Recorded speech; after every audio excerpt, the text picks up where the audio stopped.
Well, I just rewatched all 4 Pet Sematary movies, so now it's time to rank them.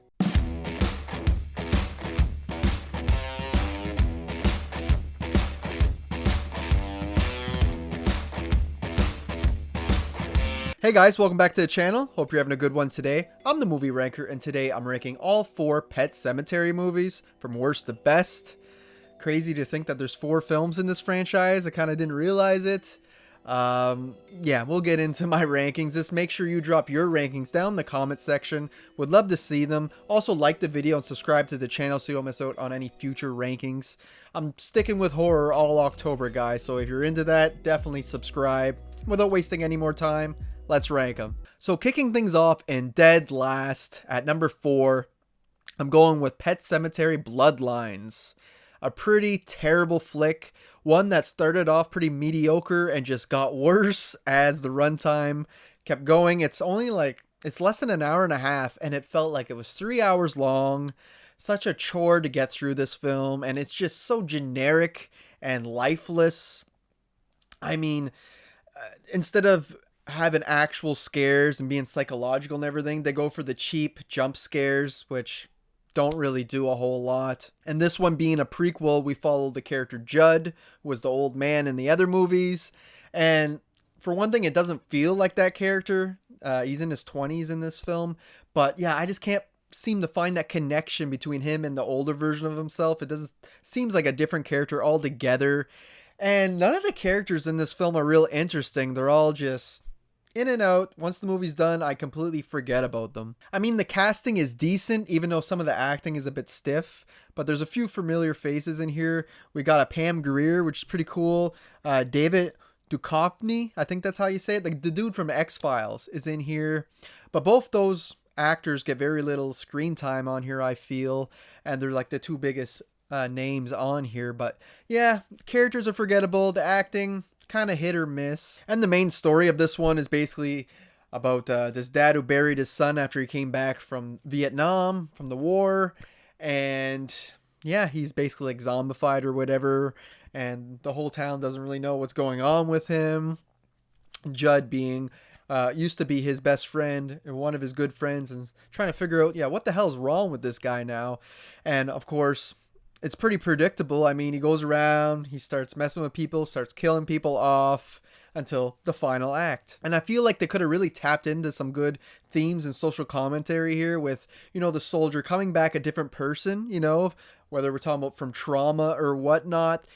There's definitely a message to be told here, but I don't feel like it was on full display. And this movie also takes the town and has them kind of being like protectors of the land. Like they know about the Pet Sematary and the evils that it can possess. So the town's is kind of like keeping an eye on it, and that's kind of cool, but they don't do a whole lot with that either. And we even get an even bigger flashback of like the 1600s when the first settlers landed here in Maine. And you know, the Micmacs or Mi'kmaq, however you want to say it, the Indians are there and explaining to them about the cemetery and all that. All that is kind of cool, but it's kind of just brushed over, and we don't get enough details in that on it. And the whole third act of this movie tries to go bonkers with its action and that, but I just thought it was friggin' bad, man. I know a lot of people was like, well, the third act was good. I don't know if they watched the same movie as me. They had the zombie guy digging tunnels everywhere, and it's like, when did he have time to do this? And he kidnaps a girl and has her like underground somewhere. I'm like, why didn't he just kill her? Like, things just don't add up or just don't make sense. I don't think they really cared when they were writing this script. I don't know, but it's just a friggin' bad movie. Like I said, riddled with cheap jump scares. It's not scary. They do up the violence and the gore a bit here. I see some people praising that as well, but it's nothing to write home about. And there is some bad digital effects in here as well. So to me, this is a bad movie, a bad prequel. It doesn't add anything real interesting to the main storyline or the main universe of Pet Sematary. The characters were all forgettable. The story's forgettable. And it just felt like your modern run-of-the-mill friggin' horror movie, like a friggin' Blumhouse movie or something. So yeah, just not a fan of this at all. Coming up next at number 3, it was real tough between two movies, but I ultimately went with Pet Sematary from 2019, the remake. Better than what I was expecting. I remember when this came out, I never watched it because all I heard was bad things. Like, oh, another shitty remake. And while it definitely doesn't hold a candle to the original, let me tell you that, it's not as bad as I thought. They do change things up at least, so it's not a carbon copy of the original. Because there's nothing worse than a remake just copying the original film. It's like it's a straight up cash grab to me when you're doing that, but at least they take a few liberties and change a few things in here. I mean, the setup's all fairly the same, where this family moves to Maine, and they're living in this new place. They got all this land where the pet cemetery is. It really does play out kind of the same way with the cat dying and bringing him back and everything. It's around the midway mark or so in the movie when the big accident happens and one of the children dies. That's when you really get a different take on the film. And to my surprise, they actually don't kill Gage. You're like, what? You're just so expecting it, right? But no, there's a little twist, and it's actually the little girl who dies. And I was like, you got me. You got me. So it kind of had me on the edge of my seat the rest of the movie, seeing what else they would change. And there definitely is some changes here, especially how the movie wraps up with basically the whole family becoming dead and brought back to life right by the cemetery and being evil. I thought that was kind of interesting. And it ends with Gage being the only one not affected by this, but the family coming back for him at the end in the car. And then the movie ends and I'm like, what? Don't end there. Like, you're finally doing something interesting in a remake and you're just going to end the movie there? I want to see more. That's the only bad part. It left me wanting more. And like I said, I could just appreciate all the little changes they did, just since I don't want to watch the same movie over again. Kind of cool to see John Lithgow as friggin' Judd in here, even though he doesn't really feel like Judd, I'll get into how Judd was in the classic movie, but he just feels like a regular old man in here. I would never guess it was Judd. If they would have changed his name and him be in a different movie, you would have never guessed it, right? So wasn't the biggest fan of that. And I just don't get why Judd would even mention the pet cemetery or explain to the father about it. Like, I get he goes on saying, I know the daughter is really sad after losing her cat, and he just wants her to feel a bit be happy and and not grieve over the cat. I get it, but especially if you tie in this prequel, it really makes no sense why he would want anything to do with this cemetery after all the events of the prequel. But even if you take the prequel out of the equation, he still even says, well, I did it with my dog when I was a kid, and then he ended up attacking my mom and we had to put him down for the second time. But at least he tries to explain that, well, my dog was already kind of vicious beforehand, so I figured maybe that was the reason. Maybe that's why your cat would have been fine. At least they try to explain a little bit, where I feel like the other movies don't try to explain Judd's behavior at all. Like, really? So I did appreciate that too, how he's like, well, I thought it would work because the cat didn't seem as bad as my dog. But the biggest problem this movie has, and it's very obvious, is that it lacks that psychological horror of the first movie. It's there, but it's not as strong. You don't feel the grief that you felt from the original family in the original movie. It's not on the same level. You know what I'm saying? Like that movie, whether we're talking about the mother feeling bad about what happened to her sister Zelda when she was a kid, whether we're talking about them losing their daughter, from the truck, everything, it just doesn't hit as hard. You don't feel it as hard as the first movie. Again, it kind of feels a bit lifeless. It's not as rich thematically or emotionally. So that's kind of a bummer, because that's like the strongest point of the original film, and that's what's lacking in this film. But everything else was kind of okay in here. Zelda's not as scary either as in the original film, but I do like the little added story about the dumb waiter or whatever, the lift, how she dies with that. That was kind of cool how they added that in. Yeah, at the end of the day, it's a decent remake. It's not great or anything, but I can appreciate it trying new things. It doesn't reach the highs emotionally or anything as the original, but it's still a pretty competent story. It still has that dark tone and everything, so I think it gets enough right. So coming up next at number 2, I went with Pet Sematary 2. Like I said, pretty tight with my number 3, but I ultimately went with part 2. Seems to be a love or hate movie. A lot of people despise it, and other ones who have nostalgia for it and grew up with it, some of them even like this better than the original. For me, this was actually a first time watch, and I just had a really fun time with it. Yeah, it doesn't take itself as seriously as the first movie. It's more goofy, not as strong of a dark tone or anything, but it's extremely entertaining. I gotta give it that. I had fun from start to finish. I mean, this one just follows kids who are burying shit in the cemetery. So instead of it being like a father grieving or whatever, it's a bit different. One of the kids has a really abusive father and a dog. And first his dog dies. The abusive father shoots it.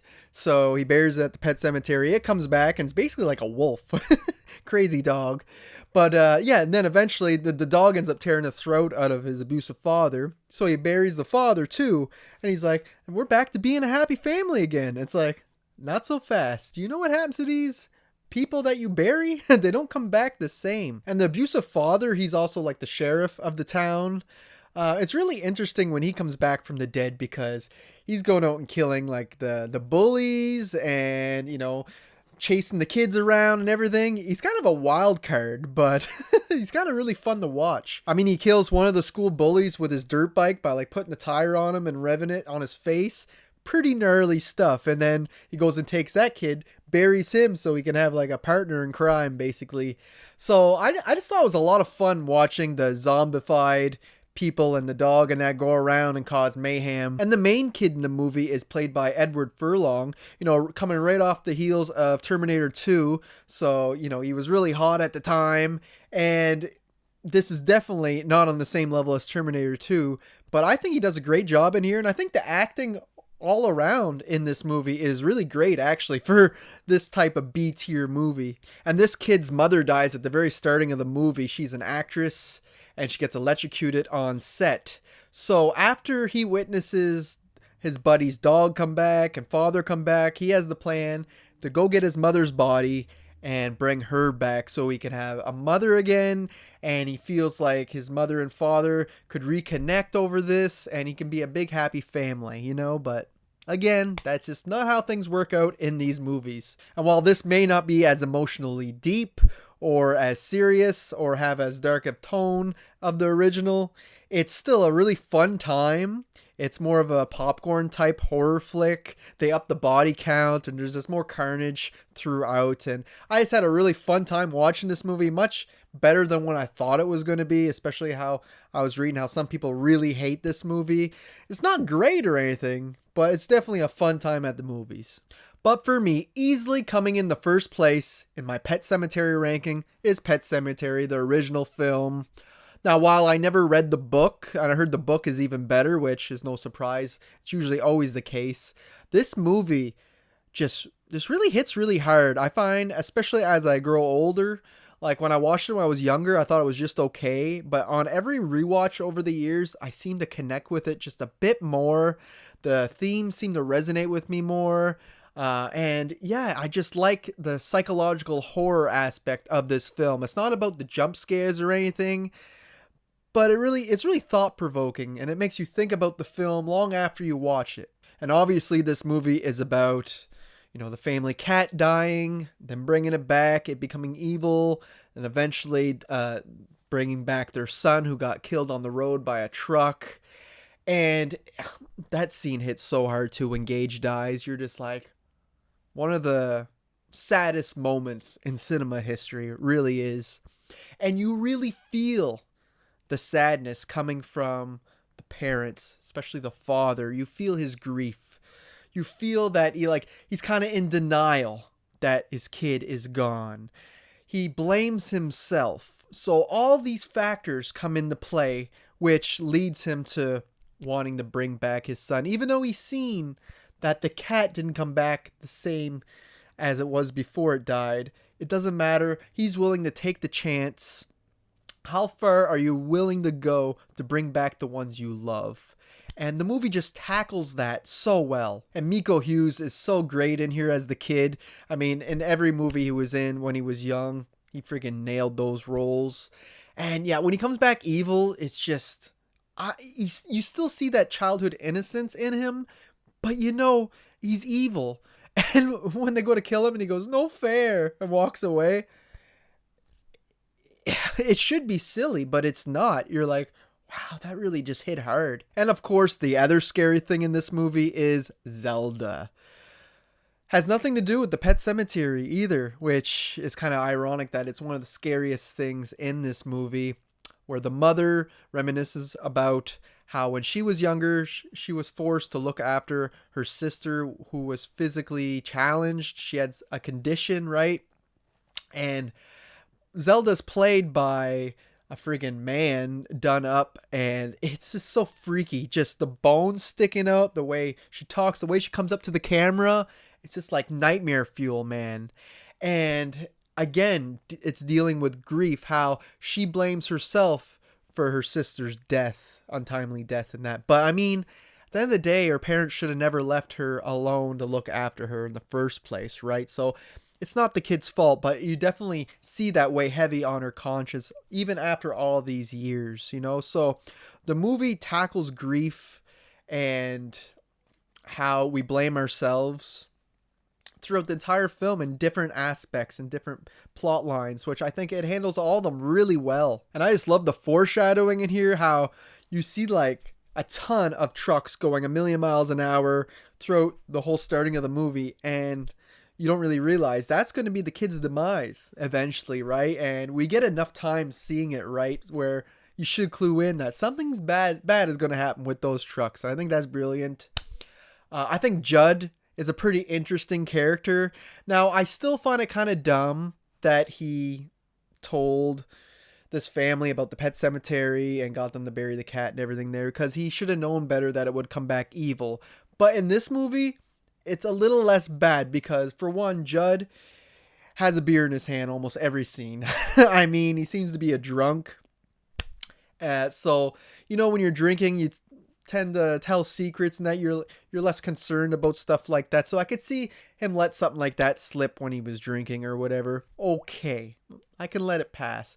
And he even sat on his porch watching the trail to make sure he would catch someone going up there, but then he ended up passing out, probably due to his drinking again. So at least he tried a few times in this film, and there's a little bit more of a reason for why he told his family about the Pet Sematary. But at the end of the day, it's still kind of stupid because he knew of the consequences. And lastly, I just want to say, the way the story plays out is just so interesting. Watching this father, like I said, starting off with the cat dying, and then the son dying, and then eventually losing his wife. And even though he knows that she's going to come back a different person, that she'll come back evil, he still buries her to bring her back. He can't help himself because he's willing to take that chance, right?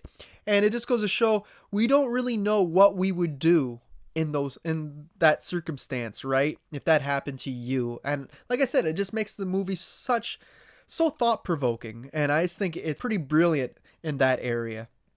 And I think Mary Lambert directed the shit out of this movie, and I love that she came back for part 2 and how different it is, but at least it was the same director, right? And both those movies are really well directed. But this is not a perfect movie. I still have one problem with it, and that would be the ghost. There's this ghost, a guy got in an accident and died, and the doctor, the dad in the movie, ends up seeing him in the hospital, and then he ends up trying to help out the dad in the afterlife as a ghost throughout the movie, trying to warn him about the Pet Sematary and trying to keep him away from there, right, and convince him that's not the right thing to do. I don't like that aspect of the movie. In this, in the remake, and anything, I don't think it works. Maybe it worked better in the book, but I don't know. Having this ground where you bury people and they come back, that's supernatural enough for me. I don't need a ghost story in here as well. So I feel like that side plot could have been removed, and it wouldn't have hurt the movie all that much, to be honest. And I love everything else about the film. So it's just that little nitpick, really. But yeah, everything else is pretty great. It's really well directed. It's emotionally strong. It has great themes and everything. And I like the psychological horror to this movie. It's not about the jump scares or grossing you out or anything. It goes deeper than that. And for that reason, Pet Sematary from 1989 is in first place in my ranking. So there you have it, guys. There's my ranking of all 4 Pet Sematary movies. Hope you enjoyed it. You know how they say, sometimes dead is better. Well, they should talk to the makers of this franchise, because they should stop making these movies. I mean, especially after Bloodlines. It was just so terrible to me that I don't want to see another one of these movies. I'm happy with the other 3 that we've got. We don't need any more. That's just my opinion, but I'd love to hear yours. Drop your ranking down in the comment section. Follow me on Letterboxd. I'm always updating that. You can also like the video, subscribe to the channel so you don't miss out on anything in the future. Be doing horror all October, guys, so stay tuned for more. And until next time, thanks for watching.